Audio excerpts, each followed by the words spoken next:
Listen, welcome back, Sunrisers. You're just in time to help us celebrate a woman. We're still in the mood to celebrate all month long. A woman who's made a remarkable impact on the reggae industry. She's a cultural communication specialist who has worked with some of the biggest names in reggae, including Freddie McGregor, and her work with Shaggy and his Platinum Party. Her career highlights include her time as Director of Marketing for the Reggae Industry Board and her work on iconic events like Rebel Salute.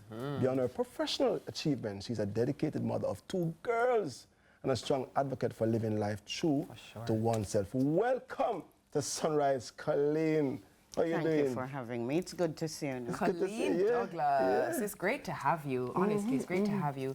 I gave a very brief overview of some of your contributions, but I feel like your contributions run so much deeper than the names that have been called. Let's talk a bit about, even before we get into the contributions, why you even moved in this direction as a young woman. Kind of coincidentally, I studied literatures in English at school because I wanted to teach. That's the truth. The schools I interviewed for thought I was a little bit too hyped to stay in teaching, and I didn't get any job. So I was kind of just there. The Shaggy Platinum Party is a significant moment for me because it was by chance. Robert Livingston said, I just like your attitude. You can do PR. I didn't know what that was as it relates to music, but Jim said, no worry yourself, me carry one girl down from New York, was Carleen Samuels at the time. So we worked together on that party. I met Judith Bodley Paula and Porter in the media tent. And I got a call the Monday after saying that, oh, I liked how you deal with media, production. I said, what's that? Radio production. So I ended up at RJR for a couple of years.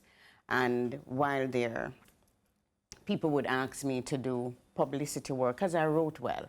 So press releases kind of became easy.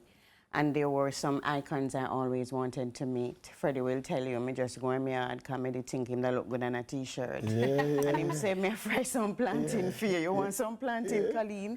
And it just started that way. So I kind of just ended in it, but I've always liked culture from high school. You know what I want to do? I want to go back, at the beginning, because you began by talking about your studies of literature. What was your relationship like with books growing up? Take me back to the early days of Coleen. It was there a relationship? Read book on the bed with light. You know, like when they say if you go on your bed, me have flashlight. I read my book. My youngest aunt I lived in an extended family home. So my Auntie Winsome was at Bethlehem's Teachers College, and she came home with like How to Kill a Mockingbird. And I just fell in love with Scout in that book. And then Jane Eyre, I hated Jane. People thought that she was, but I thought Portrait of a Governess, Disconnected, Poor and Plain. I liked Young Jane. There's a scene in there that's the cutest 8-year-old. Jane, where do the wicked go when they die? She says they go to hell. And Mr. Brocklehurst says, and what should you do to go to heaven? And she says, I must keep in good health and not die. And I wanted to be able to use words like that smartly with Jane. And so I had a full love affair with books and a natural knack for literature. By the time I get to high school, I could comfortably say I was a master at literature. So yeah, that's really how that started. And it's interesting now in my current life, from time to time, because I did TV for a little bit as a kind of TV school teacher. People will say, can you teach my child how to write? And I said, let them read. Because I think we underestimate what reading gives you. It's more than taking you into a world. Like me never go foreign till me about 19. So, but I was in foreign through my books. I knew a lot of words. Like I prided myself in having the ability to use polysyllabic words, and we would compete, said, no monosyllables, let us speak like this. But I think the one thing, and you would know, you're in theatre and Yendi in the arts, is that literature or the arts generally make us most human. I think it gives us an opportunity to walk in other people's shoes, and I think that is what really allows empathy. And I think even in music industry, I've kind of lived a very empathetic life, even when they're terrible. Because some are, as much as I love them, so it can be hard to work with. And it really is that. I draw back to someone is not behaving a particular way because they want to behave that way, but they're behaving a particular way because of what is going on with them Correct. What outside has of happened you. to them, what has happened to them. Speaking of empathy, let's talk a bit about how becoming a mother has shaped who you are, has altered who you are, has made you evolve as a person. I always go to my grandmother. When I was pregnant with my first child, I had a dream. I knew I was having a girl because my dream was in the middle of the driveway to go up my house was on a hill. And my grandmother was, I was holding my grandmother in my hand, and I thought she was coming back. So everything about me, even the notion of funeral mama, is my grandmother. The idea of just giving off oneself is from my grandmother. Her name was Hilda Maud. Children change you.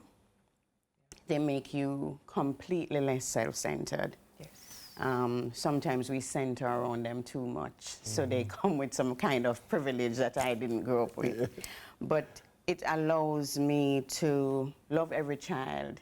Like every time I'm in the classroom and I hear a student say, "Miss, I feel stressed," I imagine that it's my daughter.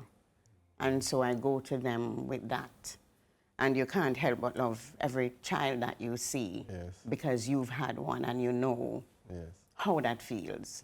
And the truth is, when I was in the hospital, I didn't feel that love you see on TV. For my first child, I was just tired and hungry, and I remember saying, I just want something to eat. And then when we went home, the time you were used to the home visits for the 6 weeks, fell asleep in the chair and woke up and didn't see my child. And that's when I felt love. I thought, I'm going to die if I don't find her. She was comfortably sleeping under the center table. She rolled out. So yeah, I remember feeling that kind of love. And it's the most unconditional love, you know. Because sometimes, I hope they're not watching, but sometimes I don't like them. You know, And it's when different. and it's the mean them that I see that I don't like, you know.